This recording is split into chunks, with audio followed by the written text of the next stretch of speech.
In the history of Major League Baseball, only one man has managed teams in all 4 divisions. He's led his teams to several division, league, and World Series championships. He's known as a man with complete knowledge of every aspect of the game, and his reputation for strategy is well respected. He's managed the Boston Red Sox, the Oakland A's, the Montreal Expos, and he's now leading the San Diego Padres. He is Dick Wiliams. At first glance, this looks like an empty field. A little grass, a little dirt.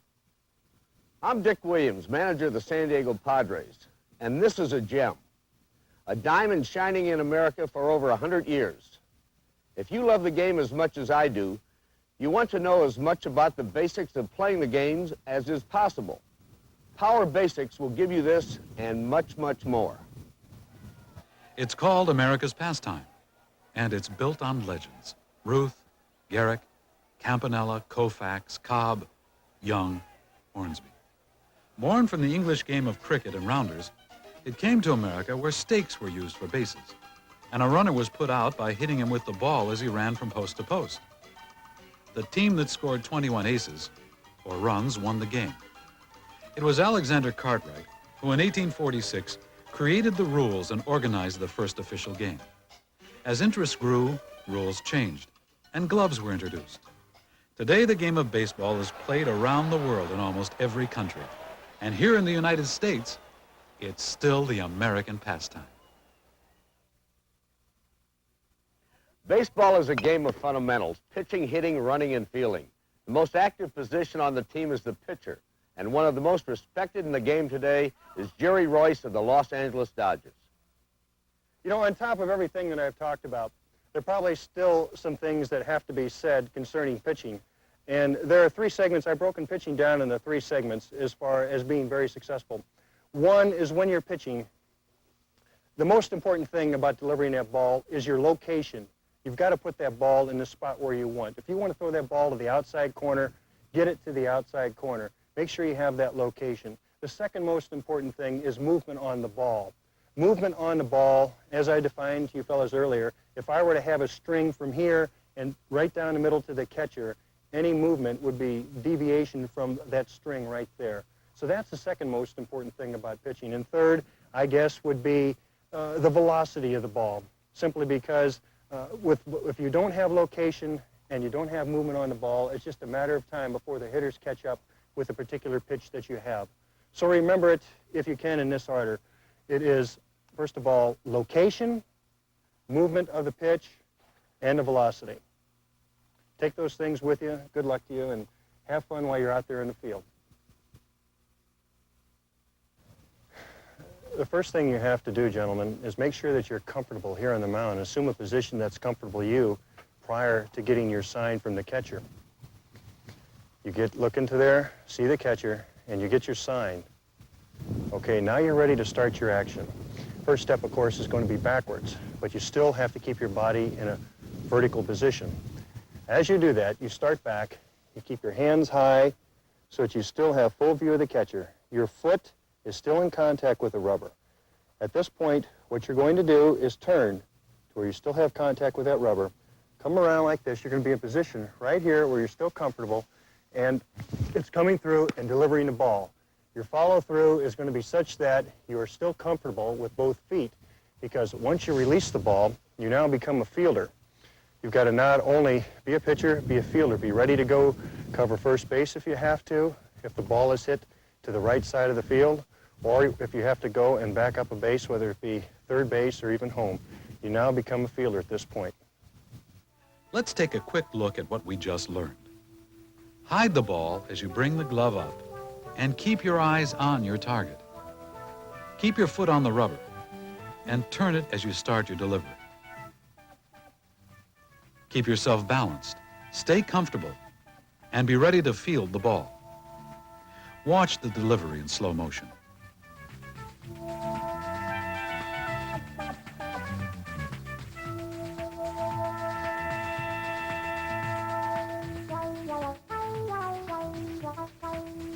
Let's talk to Benny right now and see what you can do, Benny, about your delivery. Let's take a look at you. See how you throw. Good. First thing you do, get the sign you're comfortable. There's was a good pitch. Okay, try it one more time. A couple of things I think we want to talk about.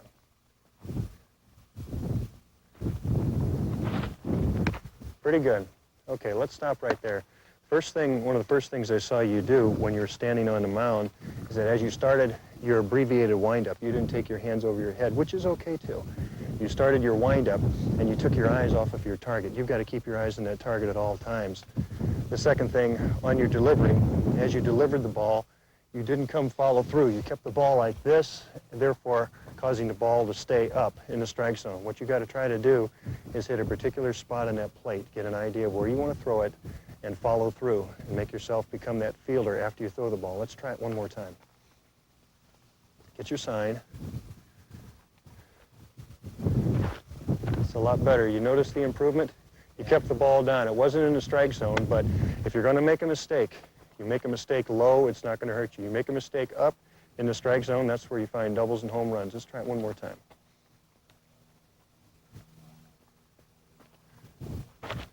Very good. You got the corner that time. It's an excellent pitch. In the split frame on the left, the pitcher's eyes are fixed on the target. On the right, the pitcher's looking away and not staying on the target as he should. Watch Jerry do it again in slow motion and notice how his entire body works together.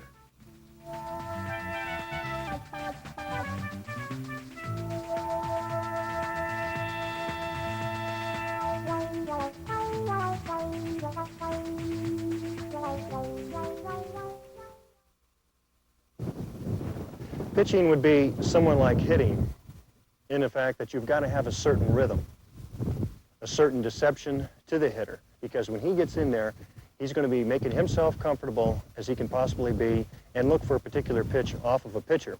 And what you've got to do is find a way to upset his rhythm without upsetting your rhythm.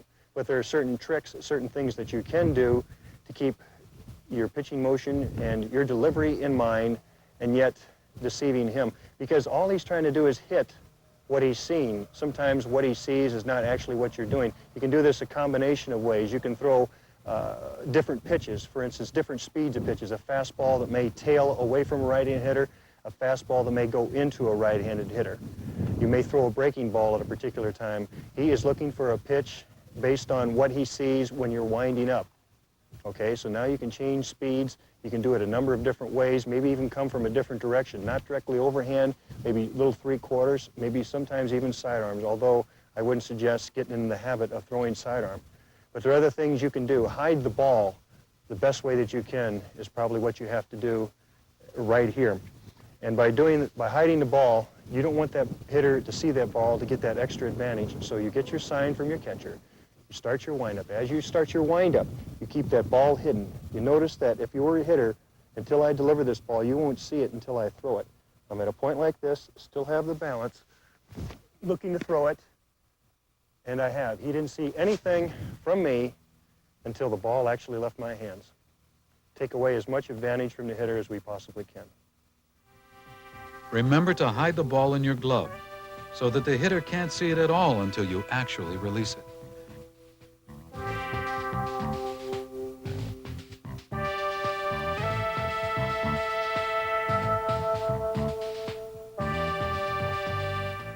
Okay, Jeff, let's take a look and see what you can do up here.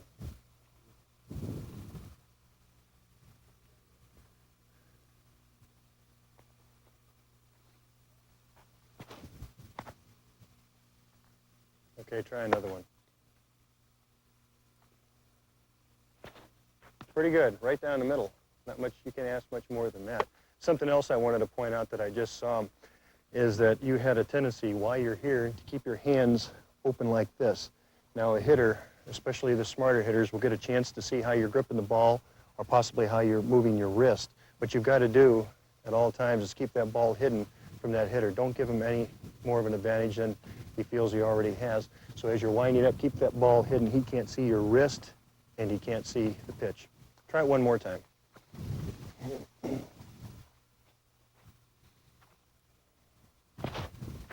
Not bad, except your body was quicker than on your delivery. Try This time with the glove, try to keep it back. Just only go this high.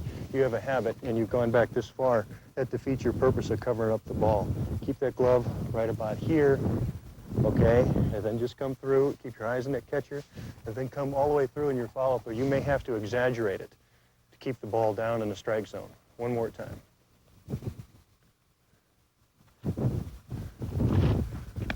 Threw the pitch very well. No question about that. It was right down the middle, but you still had that problem back there. You want to stop here? Yeah, try to stop there because there's really no sense of bringing it back here. It doesn't help your delivery anymore to bring it back that far. On the left, you can see how it's supposed to be. But look at the pitcher on the right. His glove is way over his head and the ball is easily visible. Watch Jerry in slow motion and notice how you never see the ball until it's too late.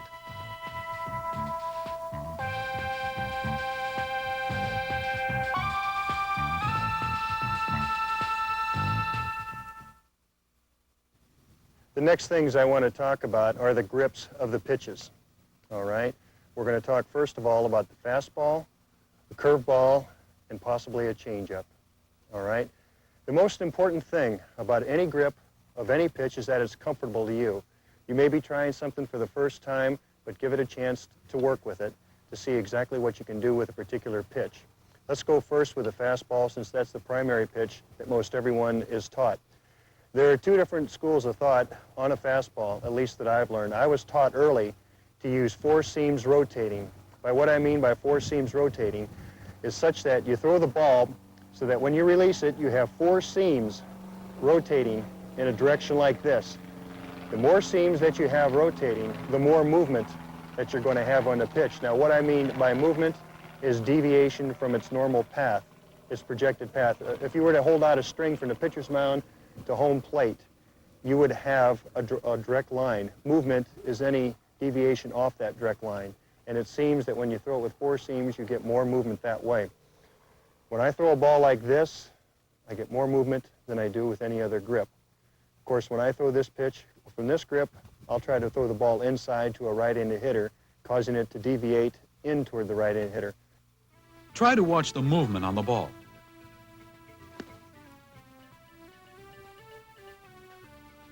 Notice that the pitch moves inside on a right-handed batter.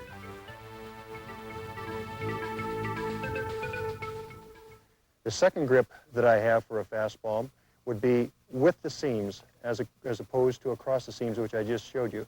Now, with the seams means that you take this part of the baseball right here, these two seams, hold it like this, and throw it such that, now this pitch, to me, will go away from a right-handed hitter. Can you pick up the movement? Now you can see how the change of grip brings the fastball away from the right-handed hitter.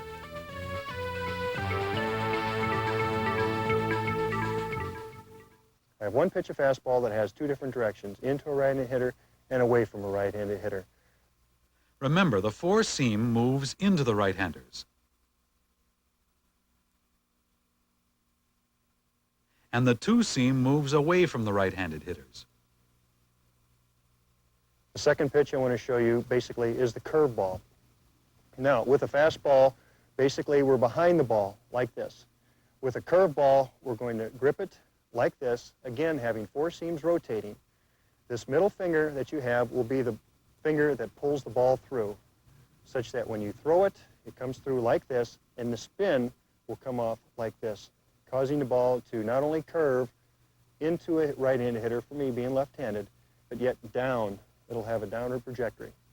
In order for me to obtain the grip of the curveball, I take it like this, so that my thumb balances it on the back, my middle finger is on the seam here, and the first finger acts as a guide, such that it is against the inside part of my hand, and when I release it, it comes off like this, so that the spin is such as this. You have four seams rotating again. The better rotation, the better the spin, the better the movement on the particular pitch. The ball will be rotating in this fashion as opposed to the fastball, which will rotate in this fashion.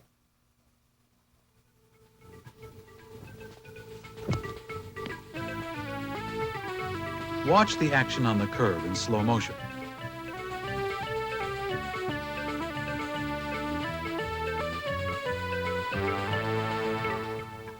The third pitch I want to show you is a changeup. Now, there are a number of different ways to throw a changeup, and there are a number of ways that you can be taught. The way that I throw it and throw it most comfortably is by grabbing the ball with, again, with 4 seams back here so that it touches these knuckles right here on the palm of my hand. What the fingers will do then will become a guide. I'll have the thumb underneath to hold the ball in. This finger will again act as a guide so as not to cause it to go away from home plate. When I release it, it will be released as a fastball would. But yet I'll have the same arm motion, and I can't possibly throw it as hard this way as what I could a fastball grip like this. So I'll have 3 fingers, bring it through like this. Okay, and so the ball actually be coming off these 3 fingers in this way. So mainly a changeup is a deceptive pitch. And what makes it deceptive is the way that you deliver the ball. You've got to have the same windup and the same delivery as you would a fastball, but yet the ball comes in there quite a bit slower.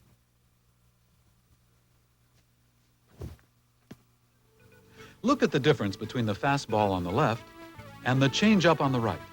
The motion is the same, but the fastball gets to the plate a bit sooner.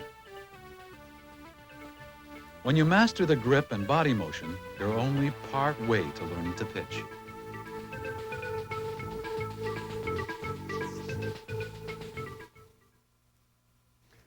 Okay, fellas, now that we've gone through the windup, we've gone through the gripping of pitches, let's talk about now you have a runner on first base. You've got to decide at this time whether what you're trying to do is hold him on to first base or whether you're going to try to pick him off. First thing you got to do is the same thing you do when you wind up. You got to get on the rubber and get your sign from the catcher. And I do it like this. A lot of pitchers prefer to bend over, do whatever it is they like to do. I like to stand up. Any way you do it and it's comfortable is fine. You've got your sign, you go into your stretch. You know what you're going to do. In this particular case, I know I'm going to throw over there. I know that he's in a situation where he could steal a base. I know he's in a situation because he's a good base stealer and because the situation in the game calls for it. I'm in a stretch. Basically what you want to do, and the rules say you must maintain contact with a rubber. You see you want to throw over there, you must step in that direction and throw to the first baseman. Okay? Move right here. You're looking directly at him. Pick your leg up and throw to first base. Now, after a while, a good base stealer is going to learn to get your timing as you would a pitcher, just as he would as a hitter. As a base runner, he can get your timing as a pitcher. So what you've got to do is have a variety of moves to first base to keep that runner close or to pick him off. So what you've got to do is something different, but yet not let him know until the last possible second. Again, you get your sign from the catcher. You go into your stretch, and from this position, you can go back to here, look there, look home, look there, maybe even look somewhere in between so he can't get his timing, and then throw over there. That's one way to do it. Another way for a left-handed pitcher to do it would be like this. You look in there, you get your sign. You go into your stretch, you're like this, and you can step off the mound like this and throw over to first base. Now, when you do this, your foot is off the mound. You don't have to move this leg toward first base. It's very simple. From this direction, it's like this. Step off and throw over to first base. It's another variation on a throw to hold the runner close or to pick him off. In this pickoff, remember to step off the rubber before you throw. If you don't, you'll get charged with a balk. Now what we're going to try to do is deceive him. We're not going to try to pick him off. We're going to try to just to keep him close. So now we're going to have a variety of moves to home plate. We get our sign from the catcher. He's looking over. Doesn't seem to have too big of a lead. So we'll pick our leg up and deliver to the plate. Now this time you'll get a little bit bigger lead, and you're going to have to show him something just a little bit different. He's confident, he knows your move, so now you're going to do something to try to change it. Come to the stretch again. You look there. See him with that bigger lead? Look a little bit, make him get on his heels. Now deliver to the plate. Only this time, don't kick the leg quite as high. This time go more directly to home plate with this kind of a motion, rather than a motion from up here and delivering the ball through. It makes your delivery to the plate a lot quicker, and it doesn't give him as much of a chance to get a good jump on you. Here on the left side, you see the full kick to the plate. On the right side is the quick pitch. These moves help keep the base runner off guard. And with a right-hander, it's a little bit different because you're not facing the base runner. So what you will do is still maintain the basics. You're going to try to hold the runner on. You get your sign, look. If you don't see him out of the corner of your eye, you know he's probably got too big of a lead, so it's a matter of turning and throwing to first base. The same thing for a right-hander, except there's a big difference with a base runner with a right-handed pitcher. He can't see where your hands are, whereas the left-handed pitcher, he can. So from here, you can come like this, turn, and throw quickly. Again, you can use the other technique of giving him a variety of moves, making him wait, and wait, and wait, and then quickly going to home on your delivery. There's a number of ways you can keep that runner close. Remember that the runner, for most part, steals the base off the pitcher and is slow move to the plate. In other segments, we talked about a pitcher fielding his position after delivering the pitch. In this particular segment, we're going to talk about covering first base. Being a pitcher means much more than just throwing a ball. It means defense, too. First thing we're going to do is go through a walkthrough to show you exactly what you should be doing. Of course, everything begins with the pitcher throwing the ball.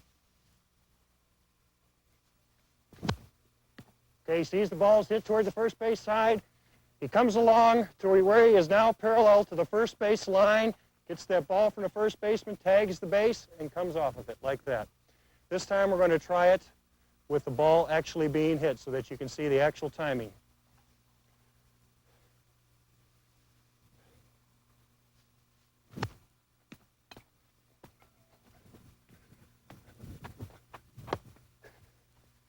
Simple as that. Remember to come to the baseline, then quickly to first base. Remember to touch the inside of the bag to avoid the oncoming runner. Let's watch a student try.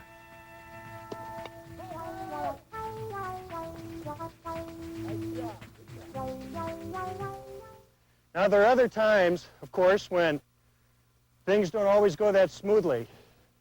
And in this particular situation, what will happen is that the ground ball will be hit to the first baseman. He'll fumble it, and the pitcher, in effect, will become the first baseman once he gets to the bag. So let's try that.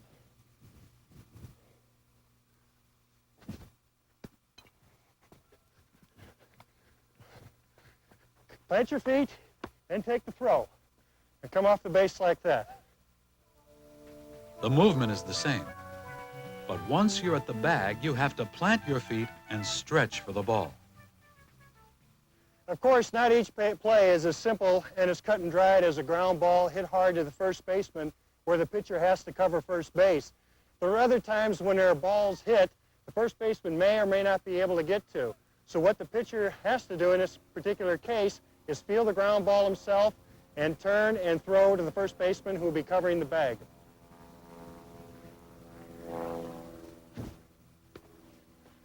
First thing, get over to the ball, plant your feet, turn and throw.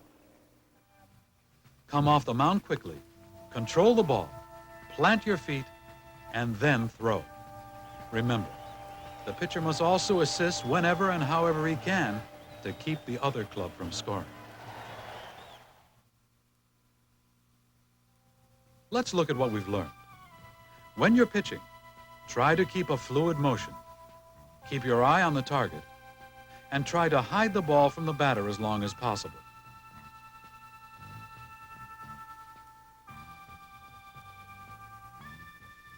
Remember that you can throw two kinds of fastballs, and that your grip on the seams determines which way each will go. For the curveball, grip with the thumb and middle finger, and guide the ball with the index finger.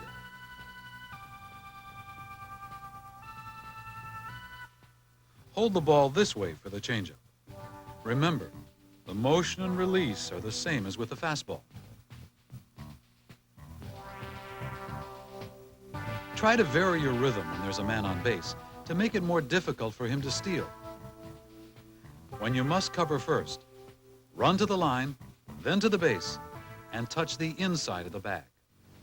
Baseball is a game you can play anywhere. On the beach, on the sandlot, to a modern stadium. But whether it's two boys playing catch or 18 players battling for the World Series, it's still a game of fundamentals.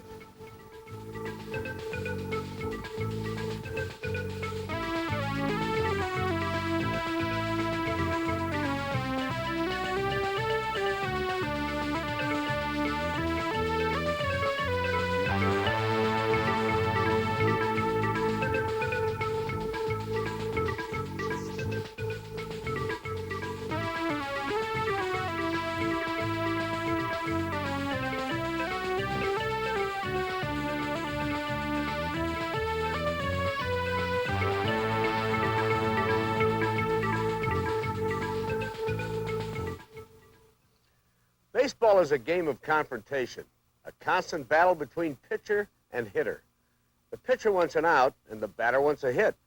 In my 37 years in baseball, I've learned that it's the player who executes the fundamentals the best that wins the game. One of the most exciting sounds in baseball is the crack of the bat, the impact of horsehide on wood. And one of the best sights is seeing the ball scooting through a hole or flying over the fence. One man who knows the sights and sounds of the game is an established power hitter. He co-holds the National League record for doubles by a catcher, and he hits for average. When the game's in the clutch, you want a man like the all-star catcher for the San Diego Padres at the plate. You want Terry Kennedy. Well, I think the most important thing when you're hitting is try to get as many good swings as you can per at bat.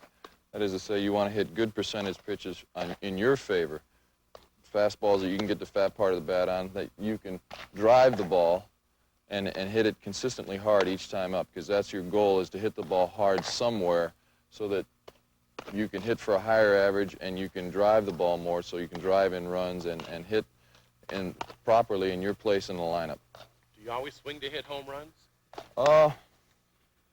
Once in a while. It depends what time of the game it is. If it's from the 6th inning on and it's a one-run game, or it's tied where we need one run in a hurry to give us the win or give us the lead, then I'll try to hit a home run. What's your favorite type of pitch to hit? Oh, something over the middle of the plate, whether it's a fastball or a curveball. I like something fat where I can get the fat part of the bat on the ball and try to hit it as hard as I can. First thing you guys got to do is find a bat that's comfortable for you. Not too heavy, but not too light either. Somewhere in between, a happy medium, so you know when you step up to the plate, it feels comfortable and you feel confident that you can get it around even on the guy with the best fastball.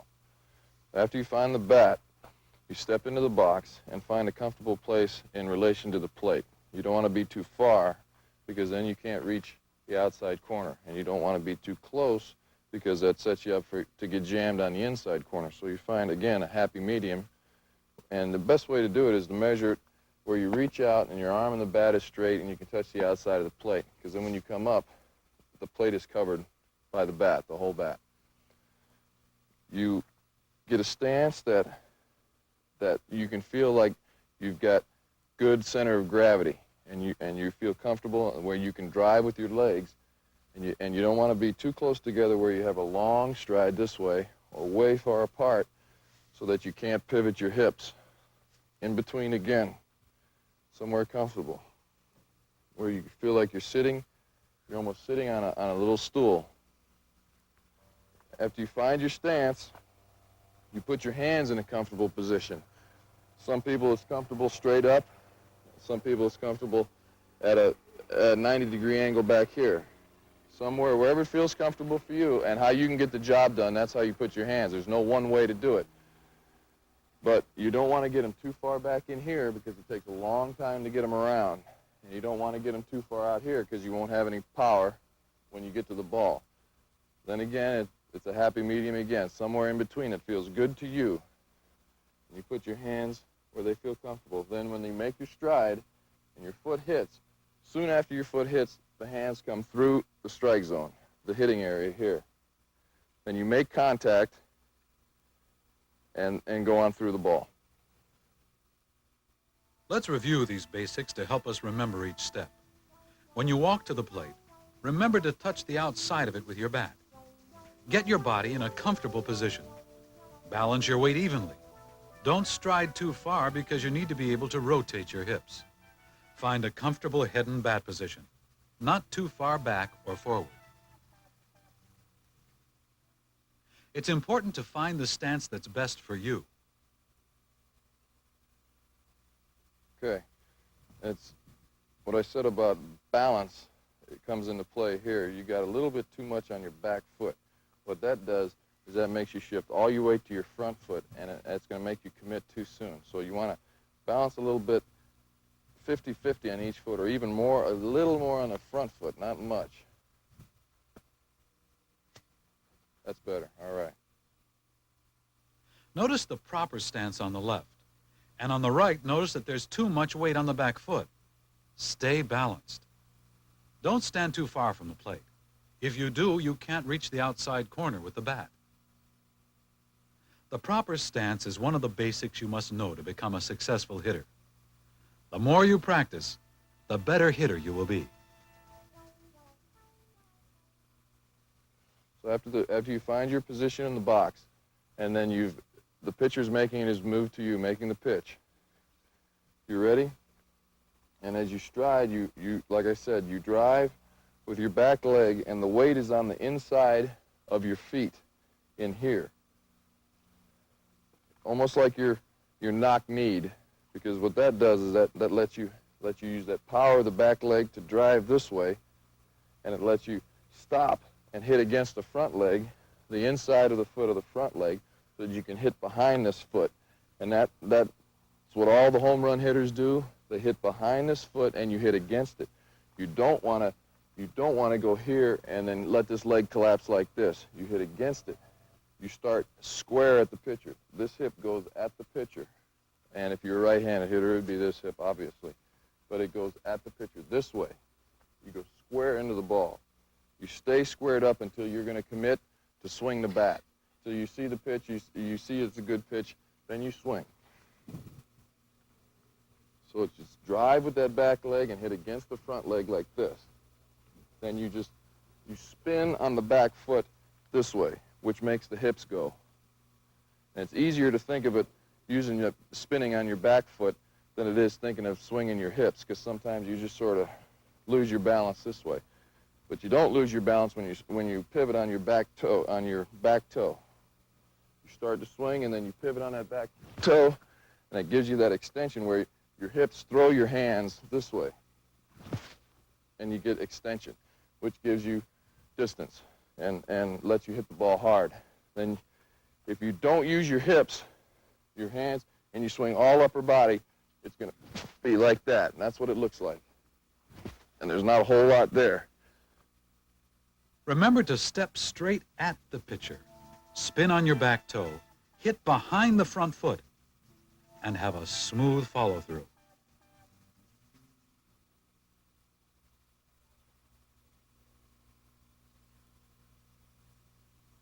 Okay, remember, when you start, go ahead and stand up. When you start your swing, remember to spin on this foot and get your hips going into the ball. Go ahead and try it. Good, good swing. You see, your balance was much better that time. The first swings you took, you were falling back. Try it again. Good, good swing. Can you spot the common mistake this batter's making? In slow motion, you can see he's bending his front knee and not hitting against the front leg. You can see Terry doing it properly on the left. The batter on the right needs more practice.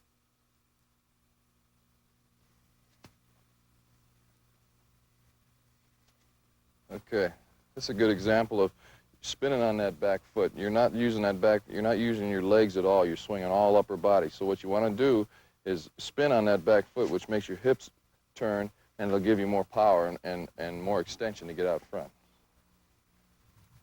All right, good. That's better. It looks so simple when it's done right, but it takes a lot of practice.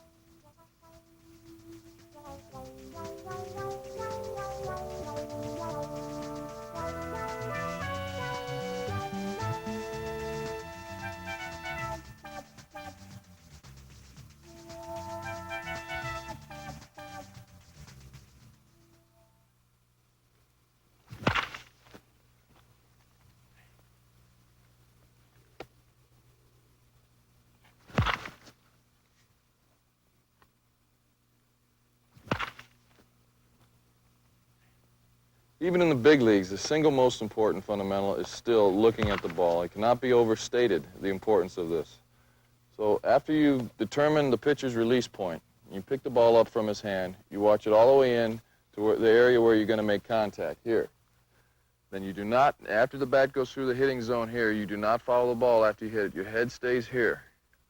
Because when you do try to see where you're going to hit the ball, sometimes you leave the ball too soon, and you're actually leaving the ball when it's halfway, and you're like this, and you don't see the ball back here in the hitting zone. So you want to look at the ball all the way, try to see it hit the bat. It's fairly impossible, but it's a good way to practice it and get in a good habit. Try to see the ball hit the bat, and then don't follow the ball after you hit it. Okay, let's try a few. Why don't you guys move on back here?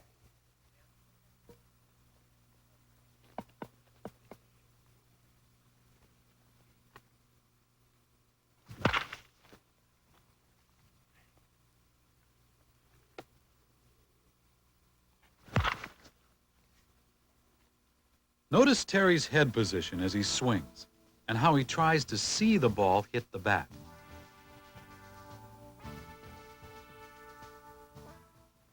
Okay, let's try it.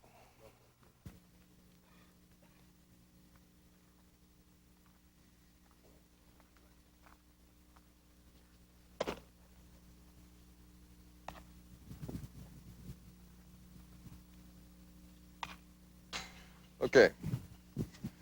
Seems like you're leaving the ball when it's out here. So you want to remember what I said. When you make contact, don't follow the ball after you hit it. So you're almost taking this side of your face and leaving it right here when you hit, and you stay right there, and your hands go past your face. Go ahead and try it again. Danger's over here. That's it. That's it. In slow motion, look at this player's improvement after Terry's pointers. The head position is good, and his eyes look for the impact of the ball.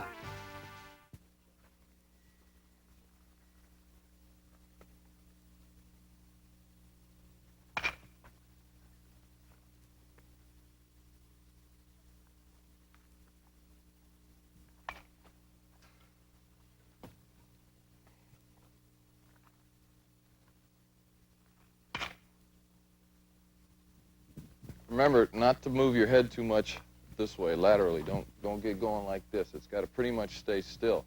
So you want to stay behind the ball and let your hands get past your face. Don't let your head do this too much. Keep it still.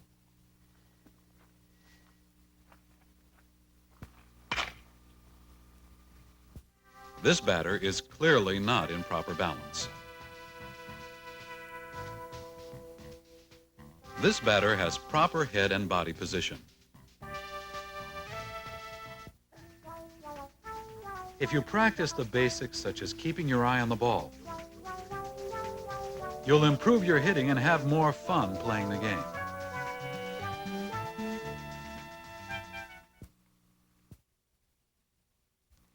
Okay, after you've gone into the ball and you made your approach and you decided you're going to swing and the hands are going to come through the hitting zone, the knob of the bat leads to the ball this way. You come through this way. And the head of the bat should be above your hands or even with your hands, not this way. So then it usually results in a fly ball, you miss the ball. So the knob leads this way, and the head of the bat is up. And as you come through, it's like chopping a tree. When you hit the ball, your hand should be square like this. Like if you had an axe and you were chopping a tree, you'd hit it like that. As you make contact, then you turn over afterwards. The top hand turns over after you make contact there and rolls over, and then you finish. Finish is not important. What's important is what happens right here in the hitting zone. You hit the ball square like this, then you turn over and let the bat go wherever it wants. All right, lefty, let's check it out.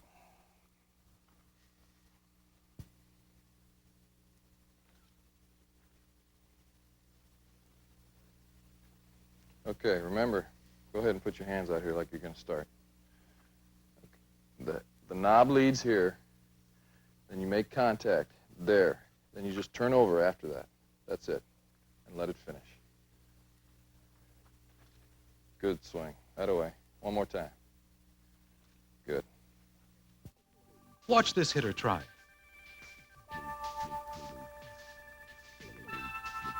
Everything looks good until he makes contact with the ball. His hands are clearly out of position. Look again at Terry's swing.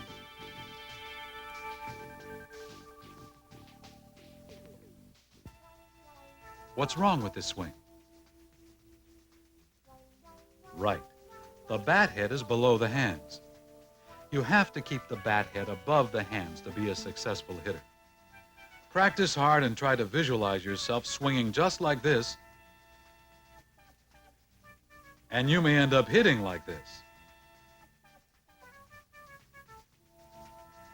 Knowing the basics and practicing them as much as you can will make you a better hitter.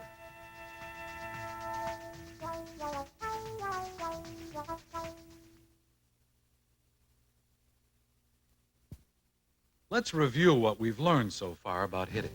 Touch the outside of the plate with the bat when you step into the batter's box. Get your body comfortable. Don't stride too far. Your hips must rotate. Step straight at the pitcher. Spin on your back toe. Hit behind your front foot and against the front leg. Watch the ball as it comes into the hitting zone, but don't try to follow it after you've made contact. Try to see the ball hit the bat. Point the nub end of the bat at the pitcher on the swing. Keep the bat head above the hands. Keep the hands square on impact. And rotate them after contact with the ball. Hitting every 2 or 3 innings as part of the lineup is of major importance. But what about pinch hitting?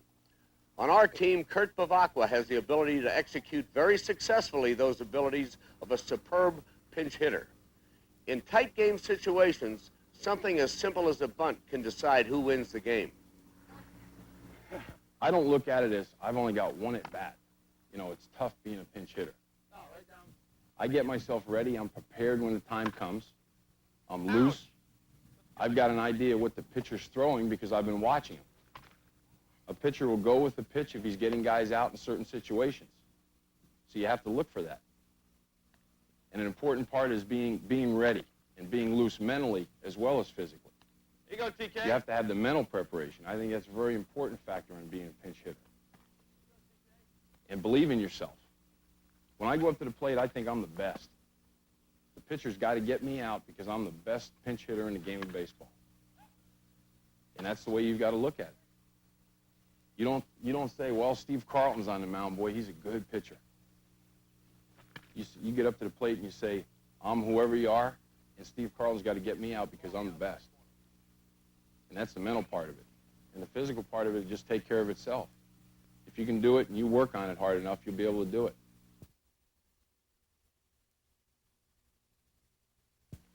Okay, you have 2 basic types of bunts. You have your sacrifice bunt, and you have your bunting for a base hit. And they tell you what you're going to do by their names. A sacrifice is simply exactly what it says. You're going to sacrifice yourself for the good of the ball club. You want to advance the runners. You want to get them in scoring position. If there's a man on first and second, or if there's a man on first, you want to bunt the ball. You want to get it down. That's the most important thing, is to get the ball down in fair territory and not right back to the pitcher. If you bunt the ball anywhere between the 2 white lines and it's not directly back to the pitcher, a bigger percentage of the time than none, you're going to sacrifice the runner. Just square around and try to get the ball to hit towards the end of your bat, because it'll make the ball die instead of hitting the ball hard. And if you do happen to hit the ball back to the pitcher, then he won't be able to feel it and throw your lead runner out, because that's the guy you want to advance and get him in the scoring position. So you just square around. The high pitch is the tough one when you're bunting. It's tough to lay off this high pitch, because the other thing you don't want to do is pop the ball up. It'll put you in possibly a double play situation, or you're not going to advance the runner at all. So you want to try to get the ball to where it's eye level, get your eye down, and just bunt the ball on this part of your bat right here and make the ball die. Remember to turn your body. Move your hands to the proper position and watch the ball into the bat. Make sure that you bunt the ball down so that you can advance the runner. Here we see Kurt bunting up the first baseline.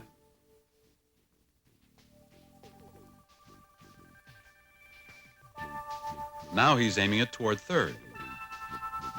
Position the bat so the ball goes in the proper direction. Now, the other type of bunt that you have is bunting for a base hit. And that's just what you want to do. You want to get on base, and a bunt base hit's as good as a line drive somewhere. You've got two places where you want to bunt the ball for a base hit. You want to bunt the ball if the second baseman and first baseman are playing you fairly deep. You want to bunt the ball just about between the second and the first baseman where the grass and the dirt meet. Or if it's artificial surface, then you've got your problems. You got to know the area that you want to do it in. But you just want to, when the pitch is on its way, you'll be watching the pitcher, and you push the ball this way. You want to push it right out in that area. And then all you have to do is beat the pitcher to the first base, because the first baseman's got to go for the ball. Now, the other area is right down the third baseline. Now, when you're making this bunt, you do not want the pitcher to field the ball and throw you out. You either want to make it a base hit or a foul ball. So you're going to be a lot finer with bunting for a base hit than you would be sacrificing. But when you lay the ball down, you want to lay the ball down either right on the line or maybe 3 or 4 feet in. You don't want the pitcher to throw you out. That's the only thing you don't want to happen. If the third baseman makes a good play on you, give him a little credit. So when you're looking for a bunt down the third baseline, you want to hit that bunt out in here. You get yourself started and hit that bunt out in here. So the angle of the ball and the bat meeting is going to put the ball right out in that area. And this is something that you have to practice.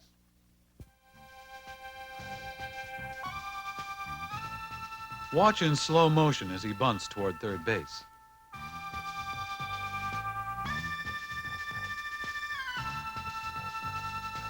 Now slow motion towards first.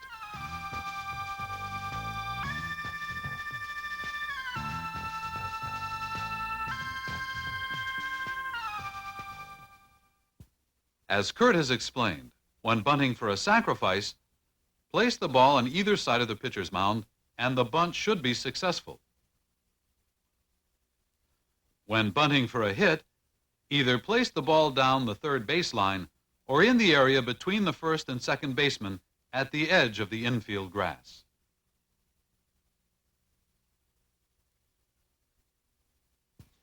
Terry, you've been a very consistent hitter throughout your major league career. What tips can you give the kids on retaining that consistency on a daily basis?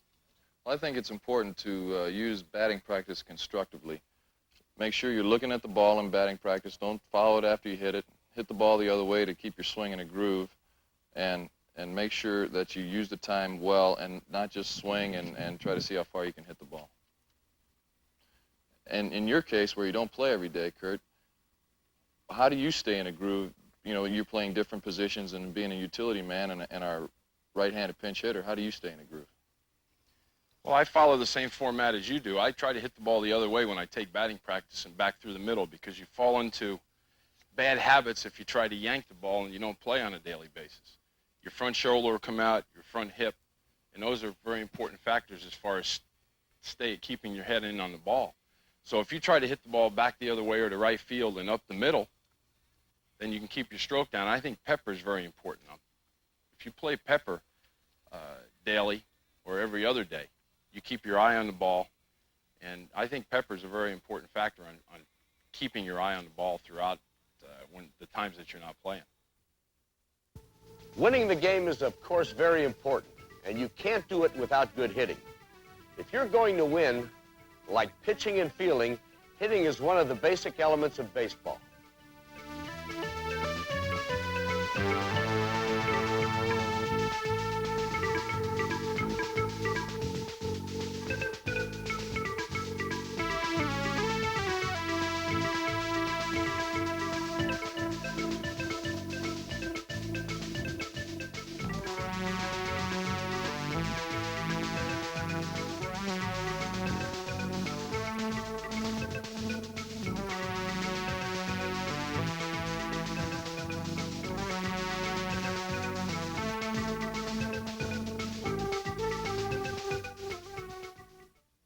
As we all know, baseball is a game of skills: pitching, hitting, running, and fielding. And you already know that in this game, when you hit the ball, you have to run from base to base. That's a skill you need to learn, and learn well. One of the best base runners in baseball is Garry Templeton. The first thing you should do is pick up your base coach to see what type of sign he's going to give you, whether it's a steal, hit and run, take, or whatever. And then once you get your sign, you want to turn and pick up your outfielders and your infielders to see where they have positioned themselves so that if the ball is hit, you'll have an idea of how far you can go, first, second, third, or home. Then you walk out and you take your lead. And your lead is whatever you can take. Okay, some people can take a shorter lead, some people take a bigger lead. Okay, then the next thing, is once you get your lead and the ball is hit, you never want to run straight at second base. What you want to do is you want to veer out just enough to where you can make your turn. Make a good turn so that you can possibly make it to third base, depending on where the ball is hit.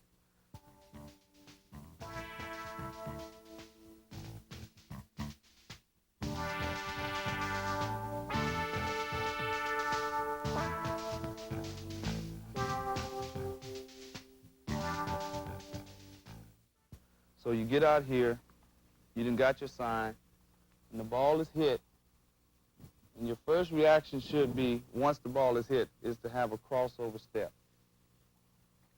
You cross over, and you do that. You never shuffle.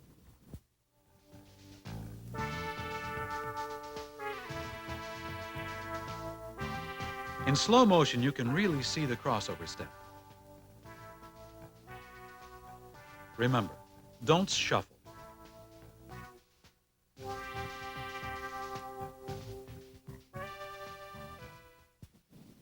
All right, how about a couple of you guys trying it? Come on over. Now started. A little bit too far.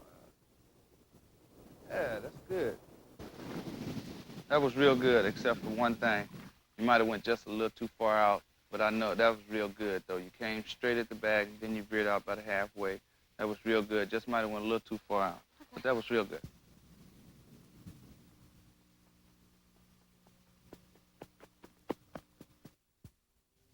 To set up the turn as you round the base, remember to veer out as you approach the bag. Don't forget the crossover step. To be a good base runner, you have to be smart. You have to use your head. It's not necessarily, guys that steal bases are not your smartest base runners. I've seen guys that couldn't run a lick, and they were the smartest base runners because they knew where the position of the outfielders and infielders were. They knew what their speed was, and they knew what kind of arms the guys had in the field. Okay, to be a good base stealer, the first thing you have to do is get a good lead. And what I mean by getting a good lead is get a lead that where you can get back. Most base stealers prefer to take a three-step lead. And a three-step lead is 1, 2, 3. And that's the maximum for any base stealer. It's so that once he gets out here, this is the maximum. He can take one step back and touch the bag. Now, there's various ways that you can steal. And the theory that I found best, that works best of all, is get your feet square underneath you. Show about shoulders width. A good base stealer throws his left arm to get a turn. So if you're in here, you're watching the pitcher, and he's getting ready to pitch, you see his knee break, the left shoulder comes. Once the shoulder comes, that helps you to stay down because you don't want to come up when you're stealing a base. You want to stay down until you get about halfway. You get in here, you pick up the pitcher, you get relaxed, and you see the break in the leg, the arm comes, you cross over and you pump, short step, then you just pump right on up out of it. It's just almost like a sprinter coming out the blocks. Remember to take a 3-step lead. Get your feet shoulder-width apart. Watch the pitcher. Throw your left arm towards second base. Take a short first step. You should come out like a sprinter leaving the blocks.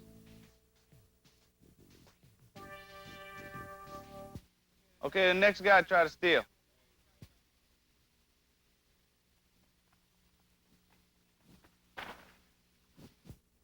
In slow motion, you can see that the runner stands up too soon, and he didn't throw his arm as he should have.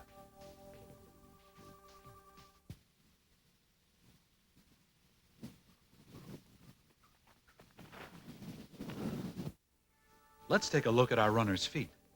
They're definitely too far apart.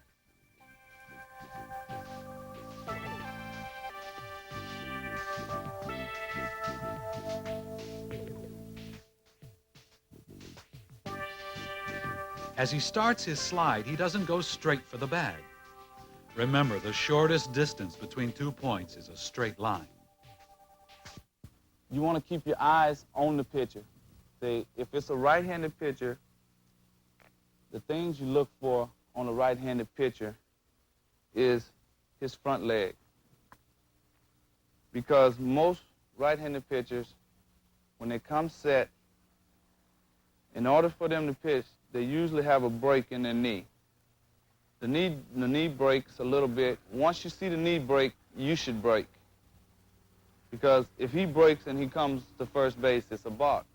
A left-handed pitcher is a lot easier to steal off than a right-hander. Because a right-hander, he usually turns quicker and throws the ball harder. Where a left-hander, he usually just comes up, looks at you, and most of them just lob the ball over. You don't see too many left-handers that throw the ball real hard. So you get out here and you take your lead on a left-hander, and the first movement you see him make, you go. Remember to get a good lead. Your feet should be shoulder-width apart. Watch the pitcher. Throw your arm across your body. Make a crossover step.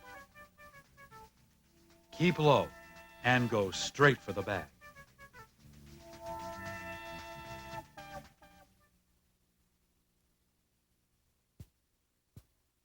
In baseball, it's not always a battle with the pitcher and a runner stealing a base. It can also be a battle between the catcher and a base runner. Just ask Terry Kennedy.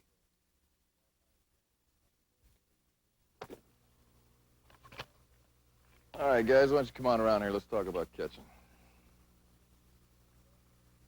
The first thing, which is basic to catching, is the stance.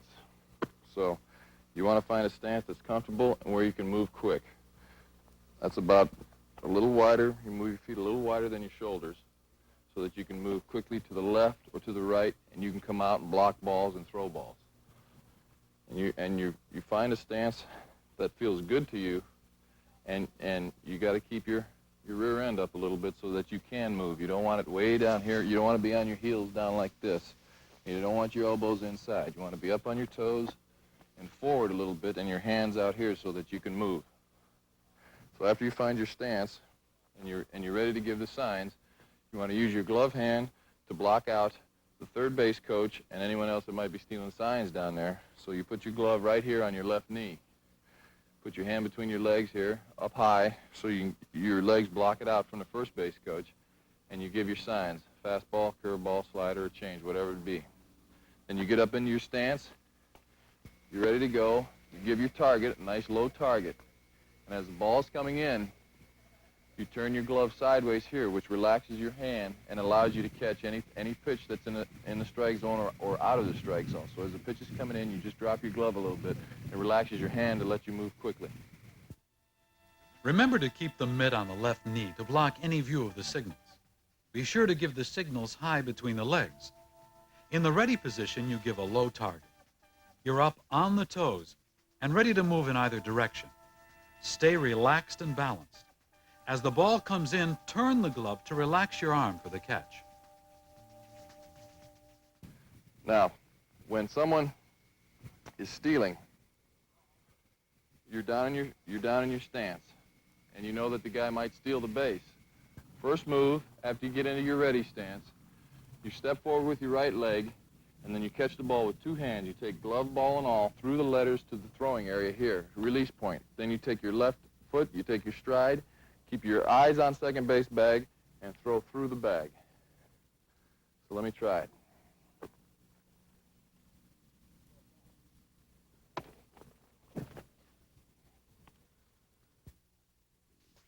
Remember to step forward with the right foot. Catch the ball with two hands. Bring both hands across the letters and keep your eyes on the bag.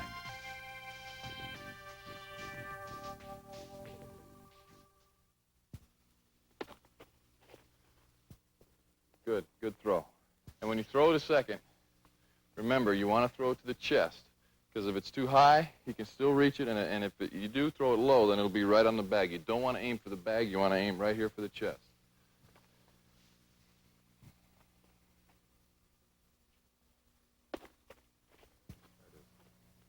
All right. He makes a good catch, but notice that he pulls his hands apart too soon. Here you see Terry keeping his hands together.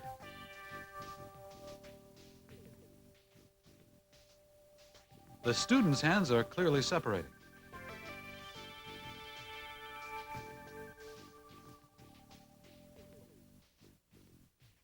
Let's repeat this once more. When you're throwing to second, you must step forward. Catch the ball with two hands. Bring your hands across the letters and keep your eyes on the bag. Mastering these points will definitely improve your skills.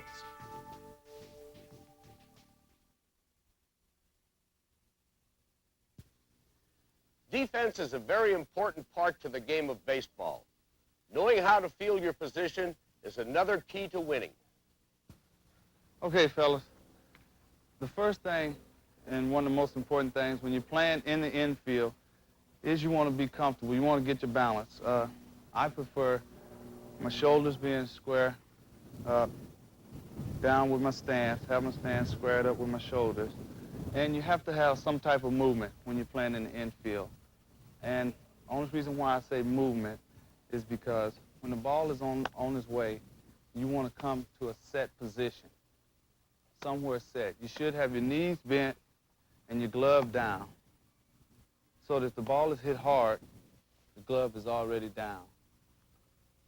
And you get your knees are bent and you stand on balance, so that you're catching the ball with your head up, and you can be able to look it right into your glove, and this hand should be over the top of the ball, so that if you get a bad hop, this hand can knock it down. It can also guard your face.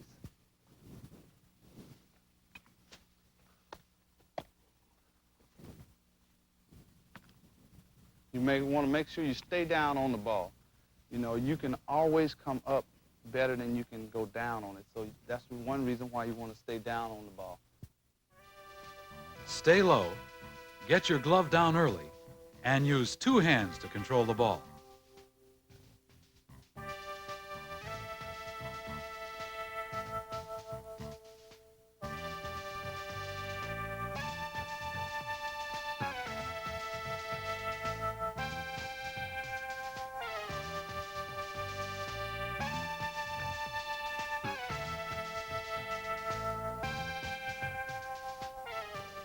Here you can see why it's important to keep your body in front of the ball.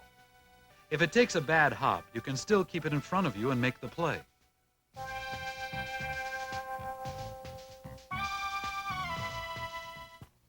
The most basic play that you're going to come upon on being an outfielder is just the routine ground ball, the ball that gets through the infield for a base hit, or if it happens to be an error by one of the infielders and it gets by him. You just got to run in, you got to pick the ball up, and you got to know what you're going to do with it. Most of the time, you're going to go to second base with it. The shortstop will be out in a cutoff position. The second baseman will be on second base. It's very important that you hit the cutoff man. There's outstanding arms at the major league level. But players of your age and younger, your arms are still growing and they're not as strong as they're going to be. So you have to rely on the other players to get the job done. It's a team game. It's not an individual game. So don't try to do it all yourself. So just remember, when a ground ball comes to the outfield, you stay in front of it, you just pick it up, and you throw it into the base. It's not much different than playing an infield position. You try to stay relaxed. You don't tense up, because when you tense up, you tend to miss the ball more. Your muscles get tight. You go like this with your hands, and instead of the ball coming freely into your glove, where if you have that fluidness, you tense up, and the ball will hit in your glove and bounce out. Stay in front of the ball. Stay relaxed. Don't be afraid to drop to one knee. And when you throw the ball back in, throw it to the cutoff man. You must get your glove down on the approach. This player almost waited too long.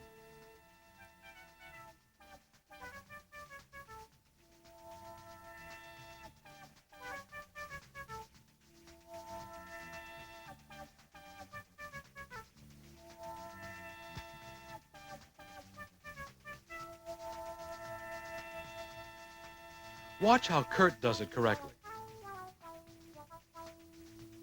Like other elements of baseball, fielding is one of the basics, and it takes practice to perfect.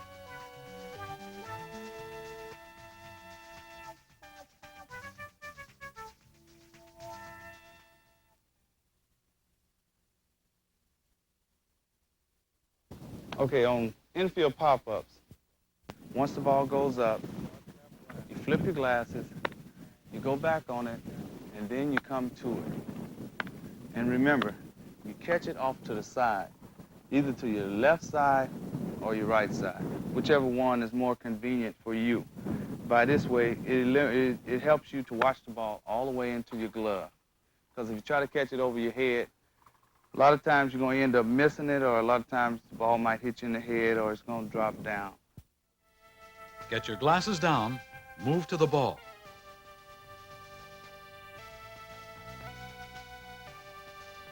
Keep it on your throwing side so you can follow it into your glove.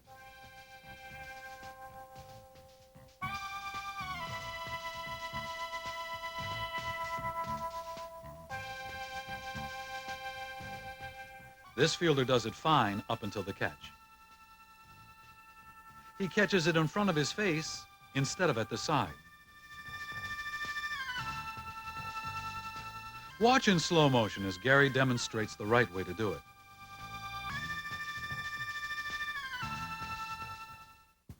Now, catching a fly ball, look, from sitting in the stands or watching it on television, looks like it might be the simplest thing to do in the world. But it can also make things hard on you and your ball club, because it's something that you have to work on. There's judgment involved. You have to have an idea of the ball coming off the bat, whether it's a right-handed hitter or a left-handed hitter, what position you're playing in the outfield. If you're playing left field, for instance, and there's a left-handed hitter up, most of the time, a big percentage of the time, if a left-handed hitter hits the ball to left field, the ball's going to be coming away from you this way, towards the left field line. Because the ball will slice, and it's got this rotation on it. And it's the same way if you're playing right field, and a right-handed hitter hits the ball to you in right field. The ball is going to be going towards the right field line because he sliced it. It's like this with the bat. He hit it back here instead of out in front. So you have to take those things into consideration. Where you want to catch the ball is also important. You want to catch the ball over this shoulder if you're right-handed, and over this shoulder if you're left-handed. Because if you catch the ball over here, you've got to reach up with this hand or bring the glove over to this hand in order to take it out and throw it. But if you position yourself before the ball comes down to your glove in this position here, then the ball is right there. You can go right in and catch it, and you can throw the ball. Watch how off balance he is as he backs away from the ball. This is a definite improvement. Remember, glasses down, move under the ball, position yourself for the catch, and then throw. What's he doing wrong? Catching the ball over the wrong shoulder, using only one hand, and that means extra time to transfer and throw the ball. When it's done right, you can make the play and throw the ball back much quicker.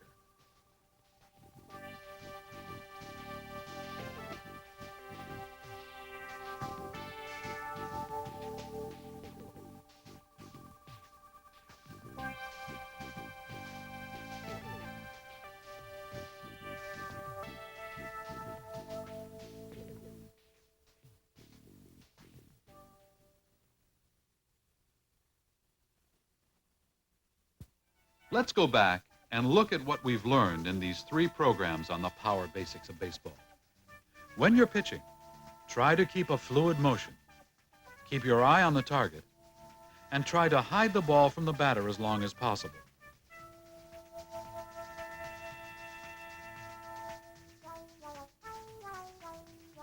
Try to vary your rhythm when there's a man on base to make it more difficult for him to steal. When you must cover first, run to the line, then to the base, and touch the inside of the bag. Remember to step straight at the pitcher, spin on your back toe, hit behind the front foot, and against the front leg. Watch the ball as it comes into the hitting zone, but don't try to follow it after you've made contact. Try to see the ball hit the bat. Point the nub end of the bat at the pitcher on the swing. Keep the bat head above the hands, keep the hands square on impact, and rotate them after contact with the ball.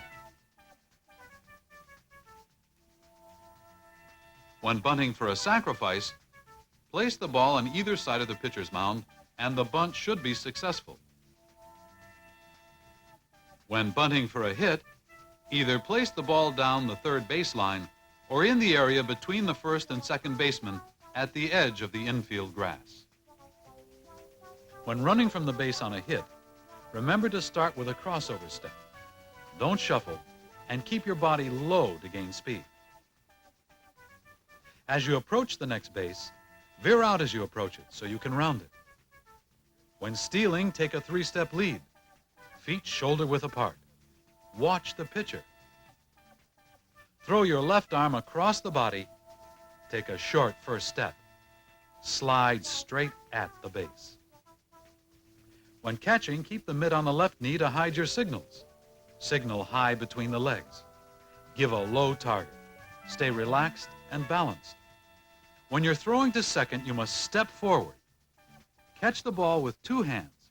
Bring both hands across the letters and keep your eyes on the bag. When playing the infield, get your glove down early. Stay in front of the ball and control it. Remember to catch flies on the throwing side of your body and to position yourself for the throw. Always hit the cutoff man.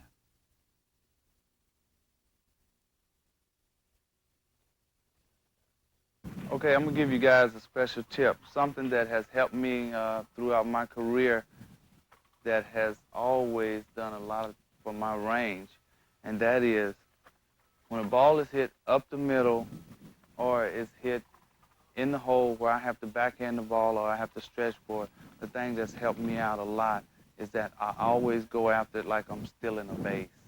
So in other words, if it's hit to the backhand side, I do this to get to the ball. Make sure that I throw this arm just like I'm stealing a base to get to the ball to the backhand side. And if it's hit up the middle, I do the same thing. I'm coming here and then I throw this to get to the ball. So that's something that has helped my range a lot.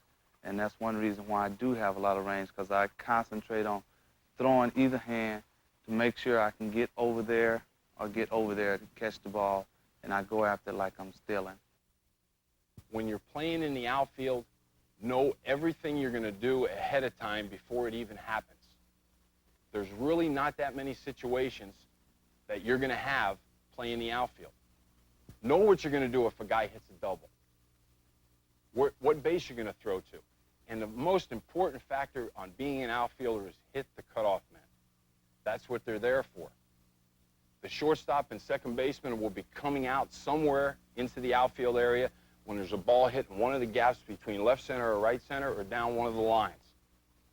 And if you don't use the cutoff man, it's going to cost your ball club runs. I guarantee it. I've seen it happen a lot, even at the major league level. But the more times you go through the fundamental part of the game and do it right, the more games that you're going to win.